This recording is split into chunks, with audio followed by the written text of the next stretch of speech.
আমরা বেশিরভাগ সময় দোকান থেকে মিষ্টি কিনে এনে তবেই ঠাকুরকে ভোগ হিসেবে নিবেদন করি।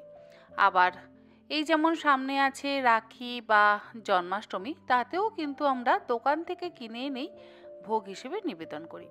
তবে ঘরে যদি সামান্য কিছু উপকরণ দিয়ে বানিয়ে নেওয়া যায় তাহলে দেখবেন নিজের মনকে অনেকটা আনন্দ দেওয়া যায় এবং শান্তিও পাওয়া যায়। আজকে আমি আপনাদের সঙ্গে একটি পায়েস বা ক্ষীরের রেসিপি শেয়ার করছি। তার জন্য নিয়েছি 200 গ্রাম পরিমাণে পনিরটাকে একদম ছোট ছোট টুকরো করে কেটে নিয়েছি। কড়াইতে 1 চা চামচ পরিমাণে ঘি দিয়ে একদম ছোট টুকরো করে কেটে নেওয়া পনিরগুলোকে দিয়ে গ্যাসের ফ্লেমটাকে লো টু মিডিয়ামে করে দিয়ে জাস্ট মিনিট 3-4 সময় ধরে হালকা করে ভেজে নেব।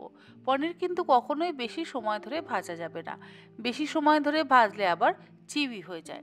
আমরা তো ছানার পায়েস বানাই, তো এটা বলতে পারেন পনিরের পায়েস। ছানার পায়েস আমরা বানাই, হয় ছানাটাকে গ্রেট করে নিই বা ছোট ছোট ছানার বল তৈরি করে নিই, তারপরে আমরা সেটা দিয়ে পায়েস বানাই। ছানার পায়েসের দুরকম রেসিপি অলরেডি আমি আমার চ্যানেলে আপনাদের সঙ্গে শেয়ার করেছি, তবে আজ শেয়ার করছি পনিরের পায়েসের রেসিপি। পনিরগুলো হালকা করে ভাজা হয়ে গেলে তুলে একটা আলাদা পাত্রের মধ্যে রেখে দিলাম। তারপরে কড়াইতে আরও সামান্য পরিমাণে একটু ঘি দিয়ে তার মধ্যে 1 বাটি মাখানা দিয়ে দিলাম।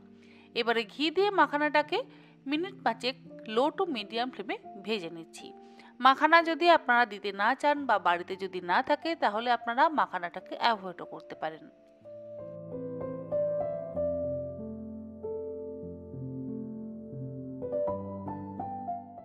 মাখানাগুলো হালকা করে ভাজা হয়ে গেলে তুলে একটা আলাদা পাত্রের মধ্যে রেখে দিচ্ছি। মানে মাখানাটা জাস্ট একটু মচমচে হয়ে যাবে সেই রকম ভাবে আমাদের ভেজে নিতে হবে। এবারে আমি কড়াইতে দিয়ে দিলাম 1/2 লিটার দুধ।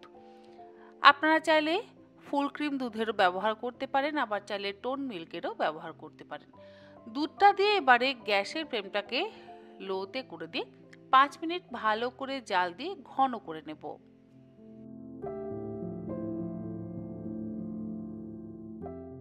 দুধটা বেশ একটু ঘন হয়ে গেলে এর মধ্যে আমি দিয়ে দিচ্ছি 1 পিঞ্চ পরিমাণে কেশর বা জাফরান।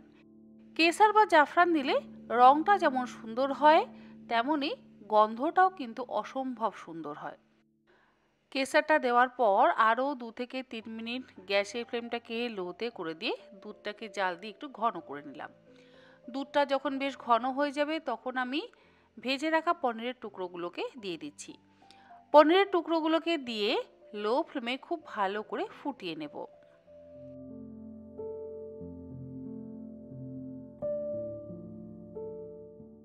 পনির দিয়ে 2-3 মিনিট ফুটিয়ে নেওয়ার পর দিয়ে দিলাম ভেজে নেওয়া মাখানাগুলো। এবারে মাখানাগুলোকে দিয়ে আরও 2 মিনিট ফুটিয়ে নিচ্ছি। আর মাখানা এবং পনির দেওয়ার পর দেখবেন ধীরে ধীরে দুধটা বেশ ঘন হয়ে যাবে। আমরা তো এখানে কোনো রকম চালের ব্যবহার করছি না। অনেকেই আবার জন্মদিনে কিন্তু চালের পায়েস খান না। তো যারা জন্মদিনে চালের পায়েস খান না তারা এই রকম পনির আর মাখানার পায়েস কিন্তু খেতে পারেন।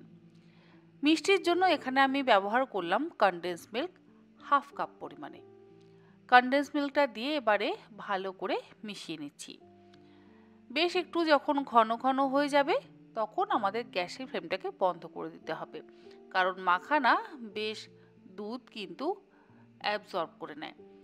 সেই জন্য খুব বেশি টানাবার দরকার নেই, একটু যদি পাতলা থাকে তাতে কোনো সমস্যা নেই। ঠান্ডা হয়ে গেলে আরও ঘন হয়ে যাবে, মানে মাখানাগুলো দুধ অ্যাবজর্ব করে নেবে।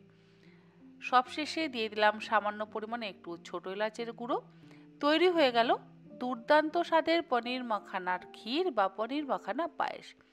সামনেই আছে রাখি পূর্ণিমা। আপনারা এই রাখি পূর্ণিমাতে ঠাকুরকে ভোগ হিসেবে কিন্তু এইরকম পনির মাখানার পায়েস বা ক্ষীর অবশ্যই নিবেদন করতে পারেন। আবার জন্মাষ্টমীতে গোপালকেও ভোগ হিসেবে নিবেদন করতে পারেন।